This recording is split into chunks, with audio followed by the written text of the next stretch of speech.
Oliver Twist by Charles Dickinson. Chapter 1. Oliver's Early Life. Oliver Twist was born in a workhouse, and when he arrived in this hard world, it was very doubtful whether he would live beyond the first 3 minutes. He lay on a hard little bed and struggled to start breathing. Oliver fought his first battle without much assistance from the two people present at his birth. One was an old woman who was nearly always drunk, and the other was a busy local doctor who was not paid enough to be very interested in Oliver's survival. After all, death was a common event in the workhouse, where only the poor and homeless lived. However, Oliver managed to draw his first breath and then announced his arrival to the rest of the workhouse by crying loudly. His mother raised her pale young face from the pillow and whispered, "Let me see the child and die." The doctor turned away from the fire where he had been warming his hands. "You must not talk about dying yet," he said to her kindly. He gave her the child to hold. Lovingly, she kissed the baby with her cold white lips, then stared widely around the room, fell back, and died. "Poor dear," said the nurse, hurriedly putting a green glass bottle back in the pocket of her long skirt. The doctor began to put on his coat. "The baby is weak and will be probably have difficulties," he said. "If so, give it a little milk to keep it quiet." Then he looked at the dead woman. The mother was a good-looking girl. "Where did she come from?" "She was brought here last night," replied the old woman. "She was found lying in the street. She walked some distance, judging by her shoes, which were worn to pieces. Where she come from, where she was going to, or what her name was, nobody knows." The doctor lifted the girl's left hand. "The old story," he said sadly, shaking his head. "No wedding ring, I see. Good night." And so Oliver was left with only the drunken nurse. Without clothes, under his first blanket, he could have been the child of a king or a beggar. But when the woman dressed him later in rough cotton clothes, yellow with age, he looked exactly what he was: an orphan in a workhouse, ready for the life of misery, hunger, and neglect. Oliver cried loudly. If he could have been known he was a workhouse orphan, perhaps he could have cried even more loudly. There was no one to look after the baby in the workhouse, so Oliver was sent to a special baby farm nearby. There, he and 30 other children rolled around the floor all day without the inconvenience of too much food or too much clothing. Mrs. Mann, the old woman who looked after them, was very experienced. She knew what was good for children, and a full stomach was very dangerous to their health. She also knew what was good for herself, so she kept for her own use the money that she was given for the children's food. The board responsible for the orphans sometimes checked on the health of children, but they always sent the beadle, a kind of local policeman, to announce their visit the day before. So, whenever the board arrived, of course the children were always neat and clean. This was the way Oliver was brought up. Consequently, at the age of 9, he was a pale, thin child and short for his age. But despite frequent beating by Mrs. Mann, His spirit was strong, which was probably the reason why he managed to reach the age of 9 at all. On Oliver's ninth birthday, Mr. Bumble the beadle came to the house to see Mrs. Mann. Through the front window, Mrs. Mann saw him at the gate and turned quickly to the girl who worked with her. Quick, take Oliver's and those others upstairs to be washed, she said. Then she ran out to unlock the gate. It was always kept locked to prevent official visitors walking in unexpectedly. I have business to talk about, Mr. Bumble told Mrs. Mann as he entered the house. He was a big, fat man, often bad tempered, and was full of self importance. Mrs. Mann took his hat and coat, placed a chair for him, and expressed great concern for his comfort. You have had a long walk, Mr. Bumble, she said, and you must be thirsty. She took out a bottle from the cupboard. No, thank you, Mrs. Mann, not a drop. He waved the bottle away. Just a little drop, Mr. Bumble, with cold water, said Mrs. Mann. Mr. Bumble coughed. What is this? He asked, looking at the bottle with interest. Gin. I keep it for the children's medicine drink. You give the children gin, Mrs. Mann? Asked Mr. Bumble, watching as she mixed his drink. Only with medicine, sir. I don't like to see them suffer. You are a good woman, Mrs. Mann. Mr. Bumble drank half his glass immediately. I will tell the board about you. Now the reason why I am here. Oliver Twist is 9 years old today. We have never been able to discover anything about his parents. Then, how did he get his name? I gave it to him, said Mr. Bumble proudly. We followed the alphabet. The last one was an S, Swabble. Then it was T. So this one is Twist. The next one will be Unwin. Anyway, Oliver Twist is now old enough to return to the workhouse. Bring him here, please. While Mrs. Mann went to get him, Mr. Bumble finished the rest of his gin. Oliver, his face and hands now almost clean, was led into the room. Will you come along with me, Oliver? Asked Mr. Bumble in a loud voice. Oliver was very glad to be free of Mrs. Mann's violence, but he said nothing because she was angrily shaking her finger at him. However, as the gate closed behind Oliver, he burst into tears. He was leaving behind the other children, the only friends he had. And he realized at that moment how lonely he was in the world. Mr. Bumble walked on with long step, with Oliver on his short little legs running beside him. The feeling of contentment produced by gin and water had now disappeared. The beadle was in bad mood once more. Back at the workhouse, Oliver was taken to see the board. He stood in front of 10 fat men who were sitting around a table. What's your name, boy? Asked a particularly fat man with very round red face. Oliver was frightened at the sight of so many people and started to cry. Why are you crying? The beadle hit him on the back. And so naturally Oliver cried even more. The boy is a fool, one member of the board announced. You know you have no father or mother, said the first man, and that you have been brought up with the other orphans. Yes, sir, replied Oliver, crying bitterly. Why is the boy crying? Repeated the other man, puzzled.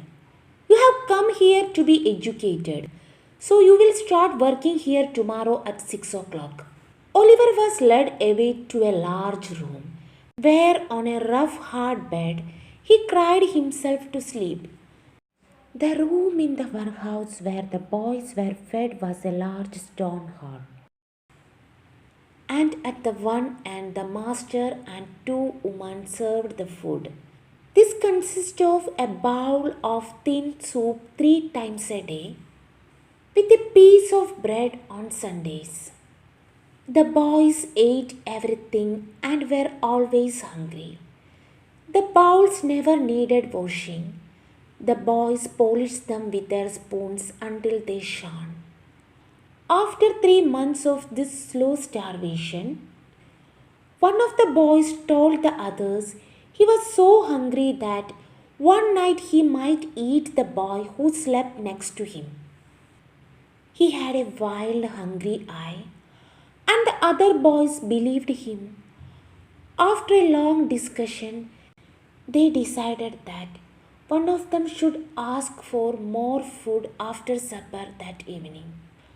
And Oliver was chosen. The evening arrived, the soup was served, and the bowls were empty again in a few seconds. Oliver went up to the master. With his bowl in his hand, he felt very frightened, but also desperate with hunger. Please, sir, I want some more. The master was a fat, healthy man, but he turned very pale. He looked at the little boy in front of him with amazement. Nobody else spoke. What? He asked at last, in a faint voice. Please, sir, replied Oliver. I want some more. The master hit him with the serving spoon and seized Oliver's arm and shouted for the beadle. The beadle came quickly, heard the dreadful news, and immediately ran to tell the board. He asked for more? Mr. Limpkin, the fattest board member, asked in horror. Bumble, is this true? The boy will be hanged, said the man who earlier had called Oliver a fool. Oliver was led away to be locked up, and a reward was offered to anybody who would take him away and use him for work. Chapter 2, Oliver's First Job. Oliver stayed a prisoner alone in the dark room for a week. He cried bitterly all day. And when the long nights came, he spread his little hand over his eyes to shut out the darkness and tried to sleep. He was given freezing water to wash with and was beaten daily by Mr. Bumble in front of all other boys in the hall as a warning to them. One day, Mr. Bumble met the local undertaker, Mr. Sowerberry, outside the workhouse. Do you know anybody who wants to train a boy for work, Mr. Sowerberry? Mr. Bumble pointed at the notice on the wall above him, which offered £5 to anybody who would take Oliver Twist for work. Mr. Sowerberry rubbed his chin and thought for a while. I pay enough for the poor with my taxes, he said. So why shouldn't I be able to make use them in my work? Yes, I will take the boy myself. And so the board agreed to send Oliver to work for the undertaker.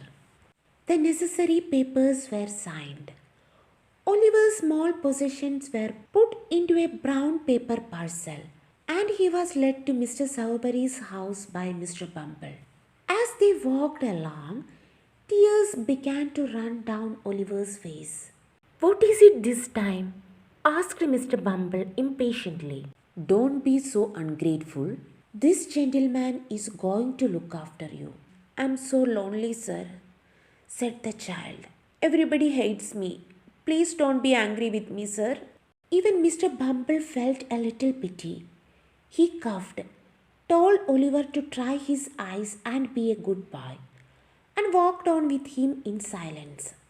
The undertaker had just finished the work for the day when Mr. Bumble entered his shop. Here, I have brought the boy, said the beadle. Oliver bowed to the undertaker, who raised his candle to get better view of the boy.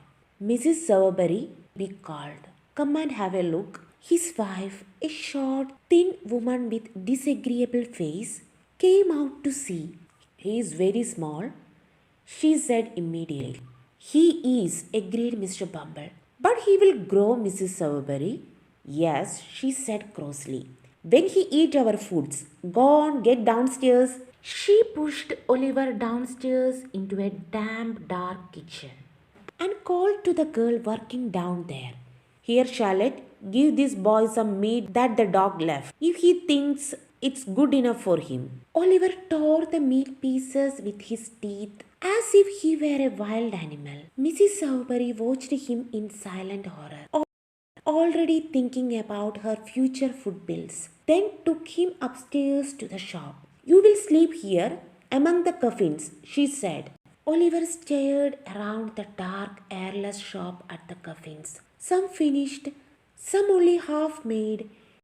He trembled at the thought of ghosts. His bed was a small hole in the floor and looked very like a grave, but it was not only the room that depressed Oliver. He felt very lonely with no friends and no one to care for him. As he lay on the bed, he found himself wishing that it really was his grave. The next morning, he was woken up by someone kicking at the shop door. "Open the door, will you?" shouted a voice through the keyhole. "Yes, sir." "I suppose you are the new boy," said the voice through the keyhole. "How old are you?" "10, sir." "Then I will hit you when I get in," said the voice. He opened the door with a shaking hand, then looked up and down the street. All he could see was a large boy wearing the uniform of one of the charity schools, where the children of very poor used to go. "Did you want a coffin?" asked Oliver innocently. The charity boy looked at him fiercely. "You will be needing a coffin soon, Workhouse, if you make jokes like that. I am Mr. Noah Claypole, and you are working under me. Now hurry up and open the curtains." As he said this, he kicked Oliver and entered the shop. He was a big, clumsy boy of about 14 with a large head and very small eyes. Added to these attractions were a red nose and dirty yellow trousers. The boys went down to breakfast, which the girl Charlotte had made for them. She gave an extra piece of meat to Noah, then told Oliver to hurry up as it was his job to look after the shop. "Did you hear that, Workhouse?" shouted Noah. "He heard, Noah," said Charlotte. "Leave him alone." "Did you hear that, Workhouse?" shouted Noah. "He heard, Noah," said Charlotte. "Leave him alone." "Why?" asked Noah. "All his relations have already left him alone. His mother and father are not going to interfere with him." Charlotte and Noah both started laughing loudly. Oliver sat alone in the corner, eating old bits of bread. Noah was a charity boy, but not a workhouse orphan. He at least knew who his parents were. But for a long time, all the local shop boys had insulted him because she wore the uniform of a charity boy. Now fortune had brought him a creature in an even lower position in the society than himself. Noah intended to repay to Oliver every insult he had ever received and to make the new boy's life a misery. After a few weeks, Mr. Sowerberry decided that he liked Oliver's appearance enough to train him in the undertaking business. Oliver's permanent expression of sadness was very suitable. The undertaker thought for collecting dead bodies from the houses and accompanying the coffins to funerals. One day, Mr. Bumble came to tell them about a woman who had died in an extremely poor part of the town, and Sowerberry and Oliver went to collect the body. They went down dusty narrow street where the houses on either side were tall and large, but very old. Some of the houses were almost falling down and had to be supported by huge blocks of wood. The area was so poor that even dead rats in the street looked as though they had died of hunger. They found the right house and climbed the dark stairs to the miserable little room. Some children watched them from the shadows as they entered.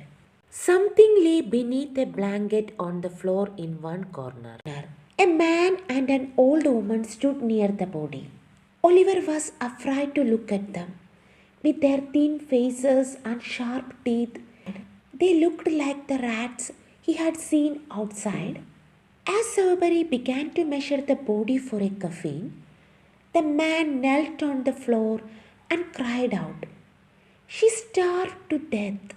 I tell you, that's why she died." He fell to the floor, and all the children behind him started to cry. Sawabari and Oliver, their work done, left as fast as they could. They returned the next day with the coffins and 4 men from the workhouse who were to carry it.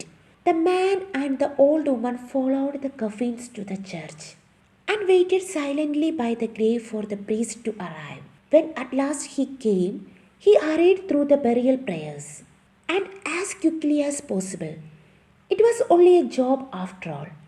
The coffins was put into the ground. At this point, the husband who had not moved once during his wife's burial, not even during the long wait for the priest, suddenly fainted to the ground and had to have cold water thrown over him. "So how did you like it, Oliver?" asked Sawabari later. As they walked home, "Not very much, sir," Oliver answered truthfully. "You will get used to it, my boy." Oliver wondered how long that would take and remained silent all the way back to the shop, thinking about everything that he had seen and heard. Chapter 3. Oliver Goes to London. Oliver was now officially an undertaker's assistant. It was a good sickly time of year and coffins were selling well. Oliver gained a lot of experience in a short time and was interested to see how brave some people were after death in the family. During funerals for some rich people, for example, he saw that the people who had cried the loudest in the church usually recovered the fastest afterwards. He noticed how in other wealthy families the wife or the husband often seemed quite cheerful and calm despite the recent death, just as if nothing had happened. Oliver was very surprised to see all this and greatly admired them for controlling their sadness so well. He was treated badly by most of the people around him. Noah was jealous because Oliver went out to burials while he was left back in the shop. So he treated him even worse than before. Charlotte treated him badly because Noah did. And Mrs. Sawabari was his enemy because Mr. Sawabari was supposed to be his friend. One day, something happened which might seem unimportant, but which had a great effect on Oliver's future. Noah was in a particularly bad mood one dinner time, and so he tried to make Oliver cry by hitting him, pulling his hair, and calling him horrible names. This was all unsuccessful, so he tried personal insults. "Workhouse, how's your mother?" he asked. "She is dead," replied Oliver, his face going red with emotion. Noah hoped that Oliver was going to cry, so he continued. "What did she die of, Workhouse?" "Of a broken heart," I was told. And a tear rolled down Oliver's cheek. "Why are you crying, Workhouse?" Oliver remained silent, and Noah grew braver. "You know, I feel very sorry for you, Workhouse, but the truth is your mother was a wicked woman." Oliver seemed suddenly to wake up. "What did you say?" "She was so bad, it was lucky she died. or she would have ended up in prison or hung. His face bright red with anger. Oliver jumped up, seized Noah's throat, and shook the older boy so violently that his teeth nearly fell out. Then he hit him with all his strength and knocked him to the ground. He will murder me, screamed Noah. Charlotte, help! Oliver gone mad. Charlotte and Mrs. Sowerberry ran in and screamed in horror. They took hold of Oliver and began to beat him. Then Noah got up and started to kick him from behind. When they were all tired, they forced Oliver, who was still fighting and shouting, into the cellar and locked it. Mrs. Sowerberry sat down, breathing heavily. He is like a wild animal, she said. I hope Mr. Sowerberry does not take any more of these dreadful creatures from the workhouse, said Charlotte. Poor Noah was nearly killed. Mrs. Sowerberry looked at Noah sympathetically. Noah, who was twice Oliver's size, pretended to rub tears from his eyes. What shall we do? Cried Mrs. Sowerberry. He will kick that door down in 10 minutes. They could hear Oliver banging and kicking at the cellar door. Noah, run and get Mr. Bumble. So Noah ran through the street as quickly as he could to fetch the beadle.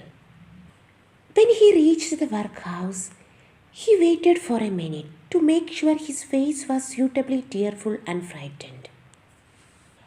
As soon as Mr. Bumble came out, Noah cried, Mr. Bumble, it's Oliver Twist, sir. He's become violent. He tried to murder me, sir, and Charlotte and Mrs. Sowerberry as well.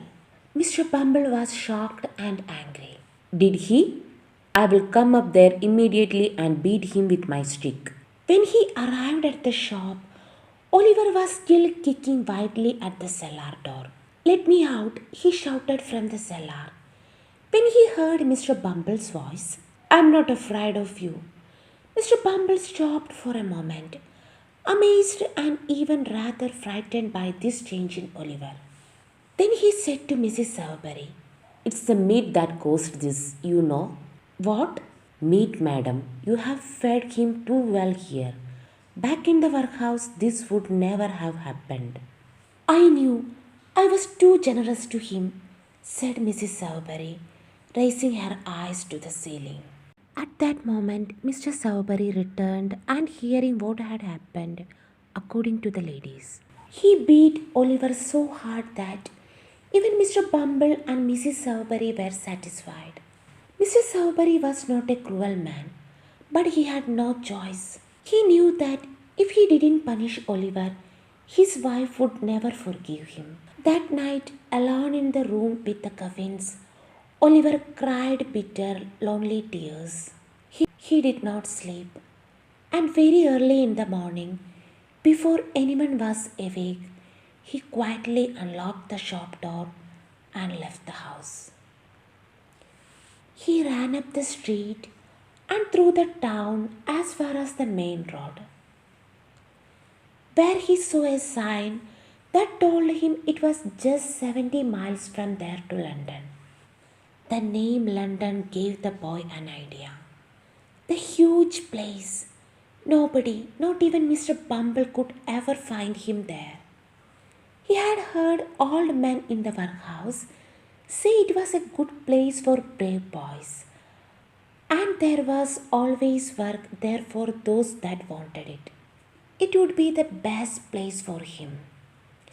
He jumped to his feet and walked forward again.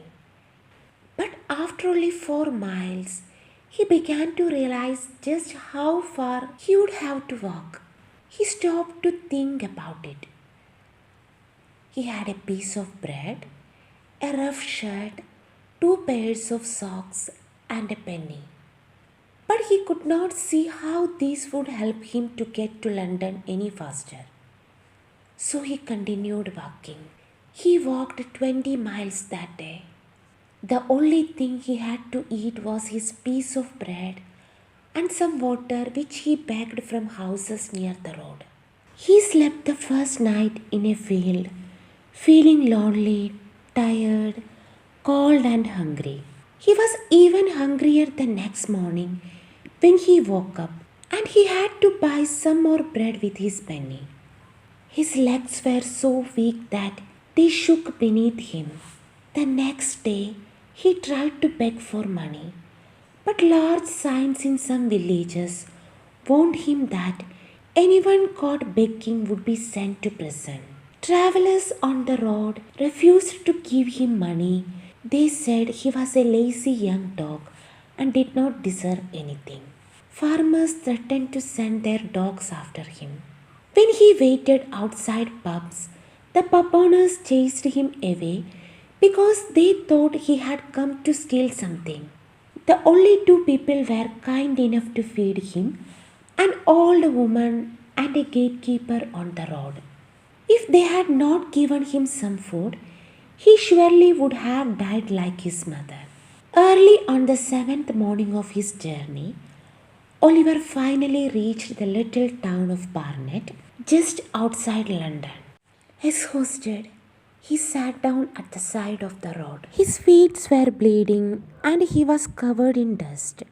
He was too tired even to beg. Then he noticed that a boy, who had passed him a few minutes before, had returned. After a long time, the boy crossed the road and said to Oliver, "Hello, what's the matter then?" The boy was about Oliver's age, but was one of the strangest looking people he had ever seen. He had a dirty, ordinary boy's face, but he behaved as if he were an adult. He was short for his age and had a little sharp, ugly eyes. His hat was stuck on the top of his head, but it looked as though it would blow off at any minute. He wore a man's coat which reached almost down to his feet, with sleeves so long that his hands were completely covered. "I am very tired and hungry," answered Oliver, almost crying. "I have been walking for a week." "A week? The magistrate order, was it?" "The magistrate? What's that?" "A magistrate is a kind of judge," explained the surprised young gentleman. He realized Oliver did not have much experience of the world. "Never mind that. You want some food," he went on. "I have not got much money, but don't worry, I will pay." The boy helped Oliver to his feet and took him to a pub. Meat, bread, and beer were placed before Oliver, and his new friend urged him to satisfy his hunger. While Oliver was eating, the strange boy looked at him from time to time with great attention. "Going to London?" he asked him finally.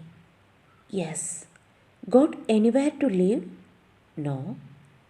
"Money?" "No."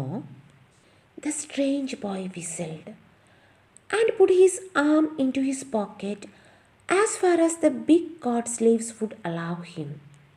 "I suppose you want to sleep somewhere tonight." "Don't you?" "I do," replied Oliver. "I have not slept under a roof since I started my journey." "Well, don't worry. I have got to be in London tonight. And I know a very nice old gentleman there who will let you live in his place and not even ask you for money." Oliver was deeply grateful for this offer of shelter and talked for a long time with his new friend. His name was Jack Dawkins, but he was usually called the Artful Dodger. Artful because he was very clever at getting what he wanted, and Dodger because he was very good at not getting caught when he did something wrong. When he heard this, Oliver felt rather doubtful about having such a friend. However, he wanted first to meet the kind old gentleman in London. After that, he could decide whether to continue the friendship with the Artful Dodger. Chapter 4. Oliver in London. For some reason, the Dodger did not want to enter London during daylight. So it was nearly 11 o'clock at night when they got near the center. Oliver had never seen a dirtier or more miserable place. The streets in this district were narrow and muddy, and there were terrible smells everywhere. Children wandered around even at this time of night, in and out of the many shops, playing and screaming. The pubs were full of people fighting, and big evil looking men stood in the doorways or at dark corners. Oliver almost wanted to run away, but just then the Dodger pushed open a door and pulled Oliver into a dark hall. "Who's there?" a voice cried out. "It's me," said Dodger. The faint light of the candle appeared in the hall. "Who's the other one?" "A new friend." They went up some dark and broken stairs. Oliver could hardly see where he was going, but the Dodger seemed to know the way and helped Oliver up. They entered a room with walls that were black with age and dirt. In front of the fire was a table with a candle stuck into a bottle of beer. And an old man with a horribly ugly face and red hair stood next to the fire cooking. He was wearing a dirty old coat and seemed to divide his attention between his cooking and a number of silk handkerchiefs which were hanging near the fire. There were several rough beds in the room, 4 or 5 boys, about the same age as the artful Dodger, sat around the table, smoking and drinking like middle aged men. They all looked up when the Dodger and Oliver entered. "This is him, Fagin," the Dodger said to the old man. "My friend Oliver Twist." Fagin smiled and shook Oliver's hand. Then all the young men came up to him and shook both his hands very hard. One of the boys was particularly kind. He even put his hand in Oliver's pocket so that Oliver would not have to empty them himself when he went to bed. The boys would probably have been even more helpful, but Fagin hit them on their heads and shoulders until they left Oliver alone. "We are very glad to see you, Oliver," said Fagin. "I see you are staring at the handkerchiefs. We have just taken them all out to wash them. That's all." This seemed to be a joke, as the old gentleman and his young friends gave loud shouts of laughter. Then supper began. Oliver ate his share of the food and was then given a glass of gin and water. Fagin told him to drink it fast. Immediately afterwards, Oliver felt himself lifted onto one of the bed and he sank into a deep sleep. When he woke, it was late morning. Fagin was the only other person in the room and he was boiling coffee in a pan. When the coffee was done, he turned towards Oliver and looked closely at the boy. Oliver was only just awake and his eyes were half closed, so he seemed to be still fast asleep. Fagin then locked the door and from a hidden hole in the floor, he took out a small box which he placed carefully on the table. His eyes shone as he opened it and took out a gold watch covered in jewels. "Ah," he said to himself, "what fine men they were, loyal to the end.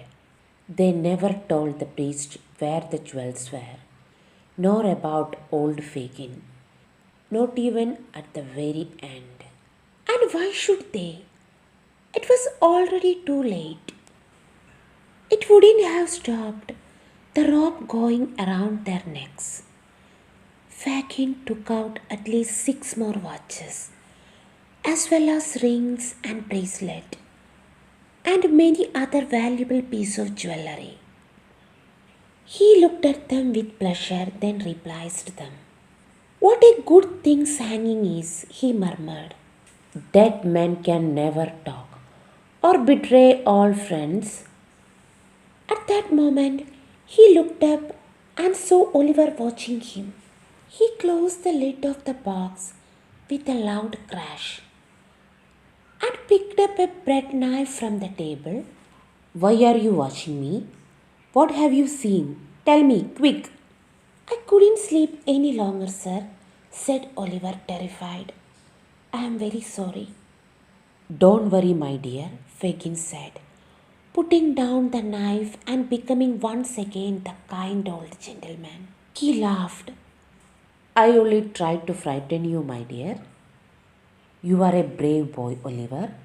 And did you see any of the pretty things? Yes, sir. Ah, said Fagin, turning rather pale. They are mine, Oliver. All I have in my old age. Oliver wondered why the old man lived in such an old dirty place when he had so many watches. But then he thought that it must cost Fagin a lot of money to look after the Doger and other boys. So he said nothing, and he got up and washed. When he turned towards Fagin, the box had disappeared. Soon the Doger entered with a cheerful young man named Charlie Bates. Have you been at work this morning? Fagin asked the Doger. Hard at work, answered the Doger. Goodbyes, said Fagin. What have you got? A couple of pocket books and some handkerchiefs. Good workers, aren't they, Oliver? Said the old man. Very good, said Oliver. The others all started laughing, though Oliver saw nothing funny in his answer. Fagin inspected the handkerchief and told the two boys that they were extremely well made. After breakfast, they played a very strange game. The cheerful old man put a watch in his jacket pocket with a guard chain round his neck and a notebook and a handkerchief in his trouser pocket. Then he went up and down the room holding a walking stick, just like the old gentleman who walked in the streets. Sometimes he stopped at the fireplace and sometimes at the door, pretending to stare with great interest into shop windows. He would then constantly look around as if afraid of thieves, touching all his pocket in such a natural and funny way that Oliver laughed until the tears ran down his face. All the time, the two boys followed Fagin everywhere, and every time he turned around, they moved out of his sight so quickly that it was impossible to follow their movements. Finally, the Dodger bumped into him accidentally from behind. And at that moment, both boys took from him very quickly his watch, guard chain, handkerchiefs, and notebook. If the old man felt a hand in any of his pockets, he cried out, and then the game began again. Later, the boys went out again to do some more work. When they had gone, Fagin turned to Oliver. Take my advice, my dear, he said. Make them your models, especially the Dodger. He will be a great man himself and will make you one too if you copy him. Is my handkerchief hanging out of my pocket, my dear? Yes, sir, said Oliver. See if you can take it out without my feeling it, just as you saw them doing it when we are playing. Oliver held up the bottom of the pocket with one hand, as he had seen the Doger hold it, and pulled the handkerchief tightly out of it. Has it gone? Asked Fagin. Here it is, sir, said Oliver, showing it in his hand. You are a clever boy, my dear, said the old gentleman, putting his hand on Oliver's head. I have never seen a quicker boy. If you go on like this, you will be the greatest man in London. Now come here and I will show you how to take the marks out of handkerchiefs. Oliver wondered what the connection was between playing at stealing from the old gentleman's pocket and becoming a great man. But he followed him quietly to the table, and he was soon deeply involved in his new study. Oliver remained in Fagin's room for many days, picking the marks and name out of the handkerchiefs, and sometimes playing the same game as before. One evening, two young ladies came to visit. Oliver thought they were very nice, friendly girls. The Doger and Charlie Bates went out to work every day, but sometimes came home with no handkerchiefs. And Fagin would get very angry. Once, he even knocked them both down the stairs and sent them to bed with no dinner, because they had returned with nothing. At last the morning came when Oliver was allowed to go out to work with the two other boys. There had been no handkerchief for him to work on for several days, and there was not very much to eat for dinner. The three boys set out, but they walked so slowly that Oliver thought they were not going to work at all. Then suddenly the Doger stopped and put his finger to his lips. What's the matter? Demanded Oliver. Be quiet, replied Doger. Do you see that old man outside the bookshop? He's the one. Oliver looked from the Doger to Charlie Bates with great surprise and confusion. But he had been told not to ask questions.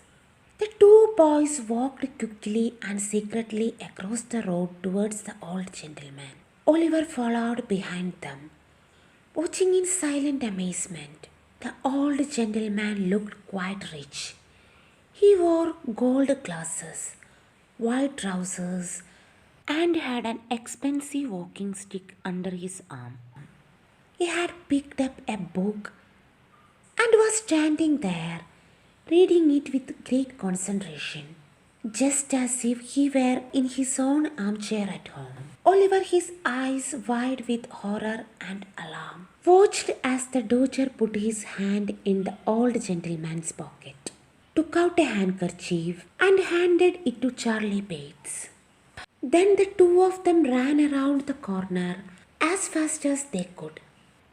Suddenly, the whole mystery of the handkerchiefs and watches and the jewels and Fagin became clear. Oliver stood for a moment in terror, the blood rushing through him until he felt he was on fire. Then, confused and frightened, he started to run.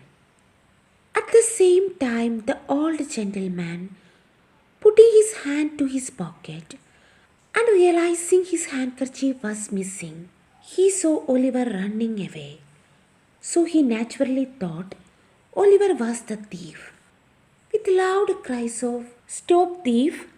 he ran after the Oliver with the book still in his hand. The old gentleman was not only one who started shouting. The Doger and Charlie Bates, not wanting to attract attention to themselves by running down the street, had stopped round the first corner. When they realized what was happening, they also shouted, "Stop thief!" and joined in the chase like good citizens. Many joined in the chase with enthusiasm, and soon there were a big crowd running after Oliver.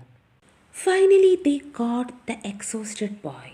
He fell down on the pavement and the crowd gathered round him.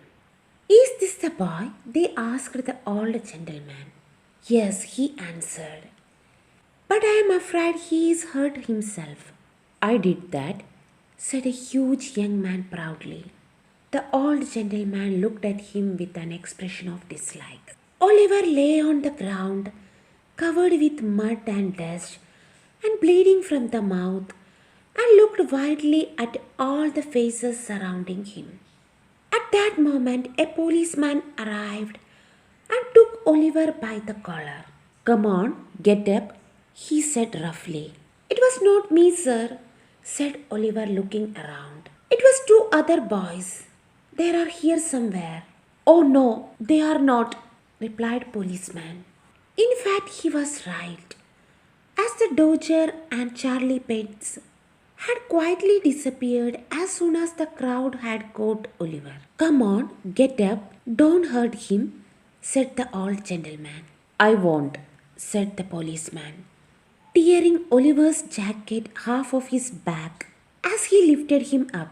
The three of them started walking, followed by the excited crowd. Chapter 5. Oliver's life changes. You are the thief, said the policeman. No, no, stop. I work at the bookshop and I saw everything, said another man. This boy is innocent. The two other boys stole the handkerchief. Oliver was free, but he was very weak and fell to the ground. The old man was very kind and said, Oh, the poor boy, look at his white face. He must come home with me. He called a carriage and took Oliver to his house. The old man's name was Mr. Brownlow. He lived in a very nice house in a quiet London street. When Dodger and Charlie Bates arrived home, Fagin asked, Where's Oliver? The policeman took him away, said Dodger. What? Cried Fagin. He was furious. Oliver can tell the police about us. We must find him. Then a strong man opened the door and entered the room. He had dirty clothes. He was about 35 years old and had angry eyes. His name was Bill Sykes. He was Fagin's friend. An old dog followed him. You are angry today, Mr. Sykes, said Fagin. Give something to drink, Fagin, said Sykes angrily. Fagin told Sykes about Oliver. We must find that boy. Sykes said, I have a plan. Listen carefully. When Oliver arrived at Mr. Brownlow's house, he was very ill. He almost died. For many days, he lay in a clean bed in a sunny room. Mr. Brownlow's housekeeper took care of him. Her name was Mrs. Bedwin. She and Mr. Brownlow were very kind to the little boy. There was a picture of a lady near Oliver's bed. What a beautiful lady, he said. But her eyes are very sad. When Mr. Brownlow came to see Oliver, he said, Mrs. Bedwin, look at the picture on the wall and look at Oliver. The head, the eyes, the mouth, they are same. I can't believe this. He looked at Oliver and then he looked at the picture many times. When Oliver was better, he sat on a chair near his bed. Mr. Brownlow had tears in his eyes when he looked at him. A long time passed and Oliver was finally well. Mr. Brownlow and Mrs. Bedwin loved little Oliver. Mr. Brownlow bought him new clothes. Oliver was happy. He liked his new home very much. One day, Brownlow asked Oliver, Do you like it here? Oliver said, I am very happy, sir. You are so kind to me. I want to stay here. Please don't send me away. Mr. Brownlow said, Of course you can stay here. Mr. Brownlow showed him his library. Oliver was interested in the books. I want to send you to a good school, Oliver. Then you can read these books. One sunny day, Mr. Brownlow said, Oliver, can you please take these books to the bookshop? Give this £5 note to the man in the shop. I am happy to do this for you, said Oliver. He took the books and walked happily down the street. Nancy was standing in a small street. When he walked into the small street, Nancy saw him. She put her arm around him. Oh, my dear brother, I found you. You must come home with me now. You are a bad boy. Oliver cried. Help! Help! Just then Bill Syke arrived. He said, It's young Oliver. Come home with us. Mother is waiting for us. Syke and Nancy pulled Oliver to Fagin's shop. When they arrived at Fagin's shop, Charlie Bates took Oliver's new clothes. Syke took the £5 note and Fagin took the books. You can keep me here all my life, cried Oliver. But please return these books and £5 note to Mr. Brownlow, please. He mustn't think I am a thief. Oh, yes, he must, said Fagin. Everyone laughed at Oliver. Oliver jumped up and ran to the door. Fagin hit Oliver with a big stick. Nancy pulled the stick out of Fagin's hand. She threw it in the fire. Don't hit the boy again, she said. Sykes pushed Nancy to the floor and Fagin laughed. Then they locked Oliver in a dark room. It was night time at Mr. Brownlow's house. He and Mrs. Bedwin waited for Oliver all night, but he never came home. Mr. Brownlow was very sad and worried. Where was Oliver? Chapter 6 The Crime. One rainy night, Fagin went to see Bill Sykes. I want to talk about that big house outside London. There are many precious things to steal. It's perfect for us. He was very excited. Yes, it's very rich house, said Sykes. But it will be difficult. The house is completely closed at night. There is only small window at the back. It's easy to open, but only a small boy can enter. Oliver is the boy for you, Sykes, said Fagin. He must start working for his bread. The next morning, Oliver found a new pair of shoes near his bed. He was very happy. Tonight you must go to see Bill Sykes, said Fagin. Why? Asked Oliver. Sykes can tell you. Be careful, Oliver. He is a cruel man. Do what he tells you, Fagin said. Oliver was afraid. Nancy came and took Oliver to Sykes. Be good and quiet. Give me your hand, she said. When Sykes saw Oliver, he put his pistol to his head. Do what I say or I will shoot you. Do you hear me? Oliver heard him and was terrified. Now come with me, said Sykes. Sykes and Oliver walked together in the cold fog. After some time, they arrived in the country. They met another thief called Toby Crackit. Oliver walked between the two thieves. Soon they climbed a wall and saw a big country house. The night was cold and foggy. When Oliver saw the country house, he understood their terrible plan. He fell to his knees and said, Please let me go. I don't want to steal. I prefer to die here. Toby Crackit put his hand over Oliver's mouth. Syke opened a small window at the back of the house. Then he put a pistol to Oliver's head and whispered, Listen, go in through this small window. Then go to the front door, open it, and we will enter the house. Remember, I am watching you and I have a pistol. Oliver went in through the window. He wanted to warn the family, so he started to going upstairs. Sykes cried, Come back! Suddenly there was a light. Oliver saw two men at the top of the stairs. There was a loud noise, light, and some smoke from the pistol. Oliver felt a terrible pain. He was terrified and ran back to small window. Sykes put his arm through the window. He pulled Oliver quickly through the window. Oliver is hurt, said Sykes. Look at the blood. He carried Oliver to the garden wall. Oliver was very cold and then he saw and heard no more. Hurry, said Toby Crackit. The men and the dogs are following us. Sykes left Oliver at the garden wall. He ran away with Toby Crackit. Two men and their dogs followed them. They were the servants of country house. Do you see anyone, Giles? Asked Mr. Brittles. It's too dark. I can't see anything, said Giles. The two men returned to country house. They didn't see the Oliver's body. Oliver stayed on the cold, wet ground all night. Chapter 7. A New Home. The next morning it was raining. Oliver woke up. His left arm was covered with blood. He got up slowly and tried to walk. He saw the country house and thought, perhaps the people in that house can help me. He knocked at the door and fell to the ground.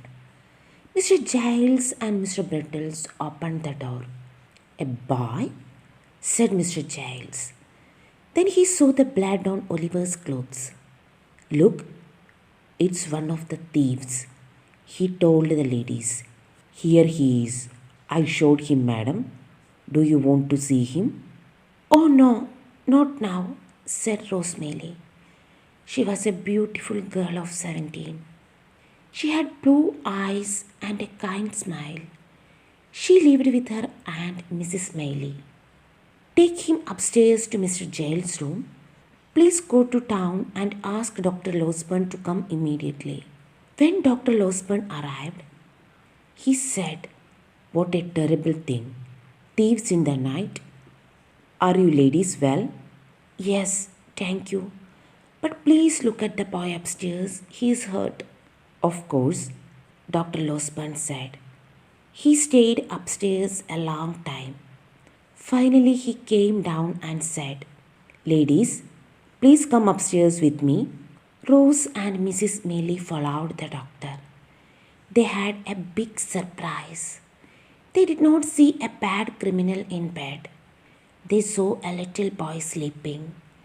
They looked at him in silence. Rose sat down near the bed. Oliver smiled in his sleep. This poor boy cannot be a thief, said Mrs. Maylie. He is so young, said Rose with tears in her eyes. In the evening, Oliver woke up after a long sleep. He told them the story of his sad life. He also told them about kind Mr. Brownlow. He spoke slowly and softly because he was very weak. He had a high temperature. He was ill for a long time. Rose and Mrs. Maylie took care of him. They were gentle and kind. Oliver slowly got better. He went for a walk with Rose and Mrs. Maylie. He listened to Rose playing piano and singing. He listened to her reading aloud. Oliver helped in the garden.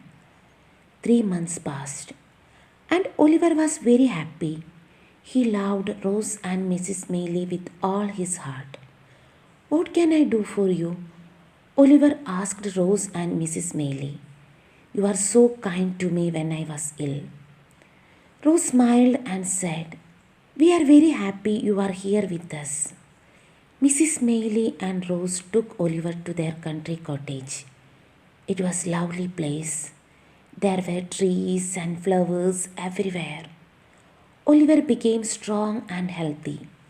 The country is very different from noisy city. After 3 months, they returned home. One afternoon, Oliver sat at his desk near the window. He studied his lessons. Suddenly, he saw 2 men at the window. Oh no, it's Fagin and another man, Oliver thought. Fagin with a strange man called Monks. Monks was a tall and had angry face. He wore a black coat. Fagin said to Monks, that's the boy. Yes, it's Oliver, said Monks. Oliver jumped up. The 2 men ran away. Fagin, Fagin, cried Oliver. What's happening here? I just saw Fagin and another terrible man, Oliver said. His face was white. The servants ran out into the garden. They looked for two men, but they did not find them. Chapter 8, Nancy's Secret. Mr. Bumble was now the master of the workhouse where Oliver was born. One evening, Monks went to talk to him. Are you Mr. Bumble? Asked Monks. Yes, I am the master of the workhouse, said Mr. Bumble with an important voice. My name is Monks. Listen to me. You must tell me something. He put two gold coins on the table. Mr. Bumble put them quickly in his pocket. 12 years ago, a boy was born in your workhouse. His mother died after he was born, Monk said. Yes, I remember. That boy is Oliver Twist, said Mr. Bumble. An old nurse was with Oliver's mother when she died. She took something from her. I want to talk to her. Then Mr. Bumble said, Old nurse died, but she had handed over something to her daughter very secretly. Then Monk said, You and old nurse daughter meet me at the old house near the river tomorrow night. Mr. Bumble had married the old nurse daughter. Now she is Mrs. Bumble. The next night, Mr. and Mrs. Bumble went to the house near the river. Sit down, Monk said. Now tell me about Oliver Twist's mother. I want 25 pounds in gold, said Mrs. Bumble. Monks gave her the money. Mrs. Bumble gave him a gold wedding ring. Cut in the ring was a name, Agnes. Monks looked at the gold ring. Then he threw it into the river. No one can find it there, he said with an angry voice. Bill Syke was ill for several weeks, and Nancy took care of him. She loved Bill Sykes. One day, he said to Nancy, Go to Fagin and ask him for some money. When Nancy arrived at Fagin's house, he said, So Sykes wants some money? Wait here. At that moment, Monks came to see Fagin. Monks looked at Nancy. Fagin said, It's all right, Monks. Nancy is one of my young people. Let's go to the other room. I must talk to you about something important, said Monks. Fagin and Monks went to the other room and shut the door. Nancy listened quietly at the door. She heard terrible things. She was very unhappy. She decided to go to the hotel near Hyde Park to talk to Rosemary. Monks left and Fagin gave Nancy some money. The next day, Nancy went to buy food and drinks for Sykes. He drank a lot and fell asleep. Sykes is sleeping. I must go now, thought Nancy. She shut the door silently. She ran across the London to a quiet hotel near Hyde Park. Rose, Mrs. Maylie, Dr. Losburn, and Oliver were there. At 10 o'clock, she entered the hotel. My name is Nancy. I want to see Miss Rosemary, please, she said. It's very important. A servant looked at her old clothes.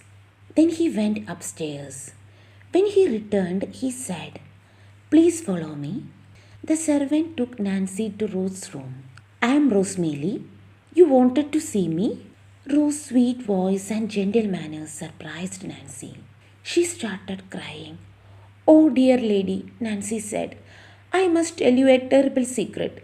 Please sit down, miss, said Rose. I want to save Oliver, Nancy said to Rose. Oliver, exclaimed Rose. Nancy told Rose about Monks and Fagin. Monks is a bad man. He knows you are here with Oliver. Oliver is in big danger. Fagin and Monks want to kidnap Oliver. Fagin teaches boys to steal. Monks wants Fagin to make Oliver a thief. Then the police can catch him and put him in prison or kill him. Monks want his brother to die. His brother? Exclaimed Rose. Yes, Oliver is Monk's half-brother. I heard Monks say, Nobody knows the name of Oliver's mother. I threw her ring into the river. I don't know all of Monk's plan. This is terrible.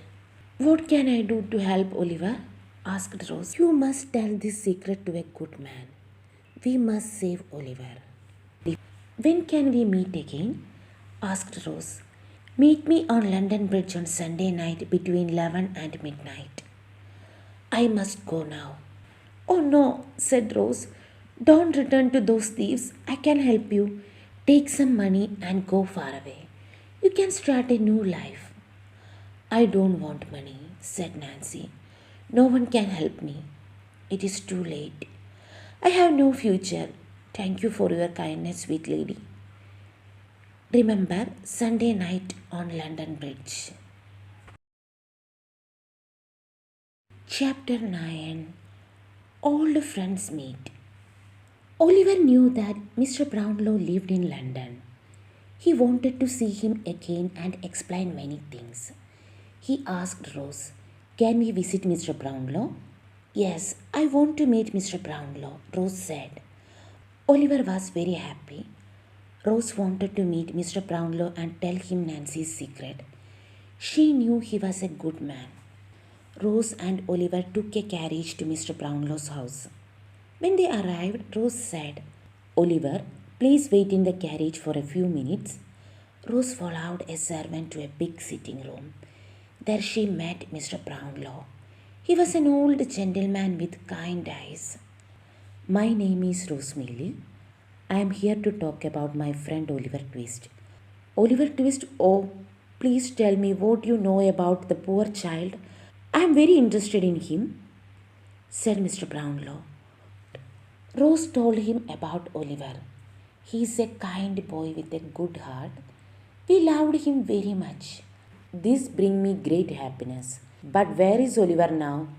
Asked Mr. Brownlow. He is in the carriage, said Rose. Oh, please call him. I want to call Mrs. Bedwin. When Oliver saw Mr. Brownlow and Mrs. Bedwin, he was extremely happy. He hugged them and cried with joy. He had many things to tell them. After a while, Rose said, Mr. Brownlow, can I talk to you alone? Of course, dear. Please come into the next room and sit down. Rose told Mr. Brownlow about Nancy's visit.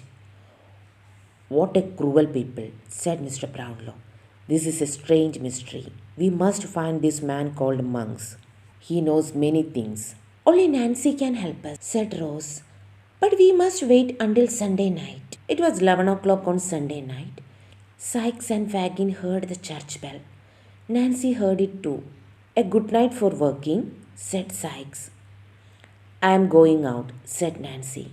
Fagin looked at Syke and said, Let her go. One of my boys can follow her. It was very foggy night. Nancy went to London Bridge and met Rose and Mr. Brownlow. Fagin's boy followed Nancy and hid behind the step. He listened to everything. Mr. Brownlow said to Nancy, We are here to help Oliver. We want to know about Oliver's mother and father. Only monks know about them. We must find him and learn his secret. Nancy said, You can find Monks at the Red Lion Hotel in King Street. He is tall and wears a black coat. He is about 28. He also has a red mark on his neck. A red mark on his neck? Exclaimed Mr. Brownlow. Do you know him? Asked Nancy. Perhaps I do, said Mr. Brownlow. Can you tell us about Fagin and Sykes? Where can we find them? No, I cannot tell you this, said Nancy. Everyone was silent. Then Mr. Brownlow said, I understand. Now what can we do for you, Nancy? Take this money, please. Yes, we want to help you, said Rose. No, you cannot help me. You are both very kind. I must go now. God bless you. Good night. Nancy looked around and then ran away. Rose was very sorry for Nancy. She and Mr. Brownlow returned home in a carriage. Chapter 10. Monks. Fagin's boy ran to tell Fagin and Syke everything. Fagin was furious. His eyes were red and his face was white. He had terrible thoughts. He was afraid of prison and death. Syke hated Nancy because she wanted to help Oliver. I want to kill Nancy. I want to kill her, cried Sykes. He ran to his house. Nancy was sleeping. Get up, Nancy, cried Sykes. Why are you so angry? Asked Nancy. Tonight you betrayed us, said Sykes. No, Bill, I did not betray you or Fagin. Believe me. Please do not kill me. I said nothing about you or Fagin. Let us leave this terrible place and go away together. Sykes was furious. He took his pistol and hit Nancy's face again and again. Nancy fell. Her face was covered with blood. There was blood everywhere. Nancy was dead. Sykes washed himself, but there was blood on his clothes. He ran out of the house. His dog followed him. He went to the country. He wanted to hide there. In the country, the people talk about a terrible murder in London. Sykes was afraid. He thought, I must return to London and hide there. After a week, I can go to France. But first, I must kill my dog. Everyone knows I have a dog. Sykes called his dog many times, but it ran away. Mr. Brownlow, Dr. Losburn, and another friend went to the Red Lion Hotel and kidnapped Monks. They took him to Miss Maylie's house. They locked him in a room. Monks was very angry and said, Why are you doing this? You are my father's friend. Yes, I was his good friend, said Mr. Brownlow. I know a lot about you and your criminal friends. You have a brother called Oliver Twist. I haven't got a brother, said Monks angrily. You are lying, said Mr. Brownlow. I know your family history. You are Oliver's half brother. You have the same father, but not the same mother. Your mother was bad. She left your father. He then met a beautiful girl called Agnes. Your father was rich. One day he went to Rome for work. Before he went, he told me about Agnes. He made a new will in the favor of Agnes and her child. In Rome, your father became ill and died. Your mother went to Rome. She found the will and burned it. A few days ago, you spoke to Mr. and Mrs. Bumble. They gave you Agnes' ring, and you threw it into the river. Monk's face was white. He was very nervous. I know Nancy is dead. The police want to talk to you, Monks. I didn't kill her, cried Monks. Tell that to the police or sign your name on this piece of paper. It tells the truth about Oliver and his father's will. It gives Oliver's money back to him.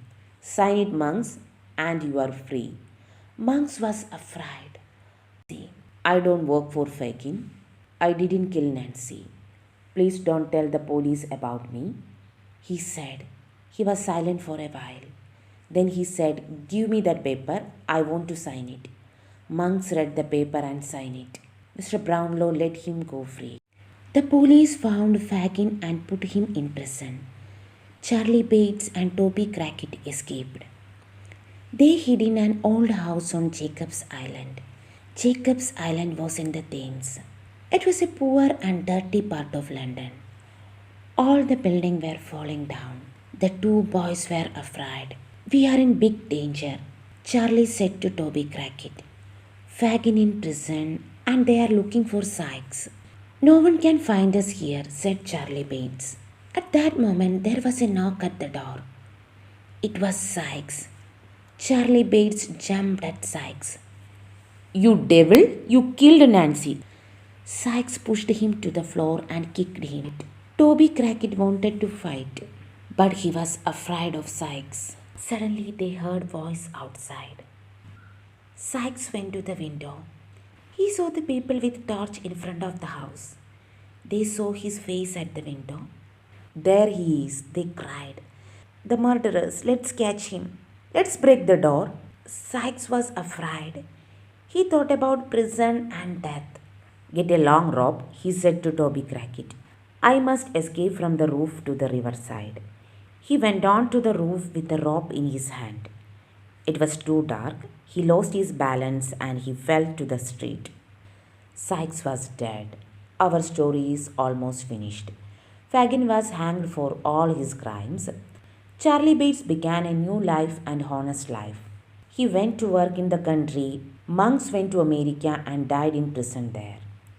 Mr. and Mrs. Bumble became very poor. They went to live in a workhouse. Mr. Brownlow adopted Oliver. He and Mrs. Bedwin and Oliver went to live in a lovely house in the countryside. They were very happy together. Their house was near the Miley's house. Soon Dr. Losburn bought a house in the same place. As Oliver grew up, Mr. Brownlow taught him many things. Oliver loved his new family very much. After all his adventures, Oliver finally found a loving family, true friends, and a comfortable home.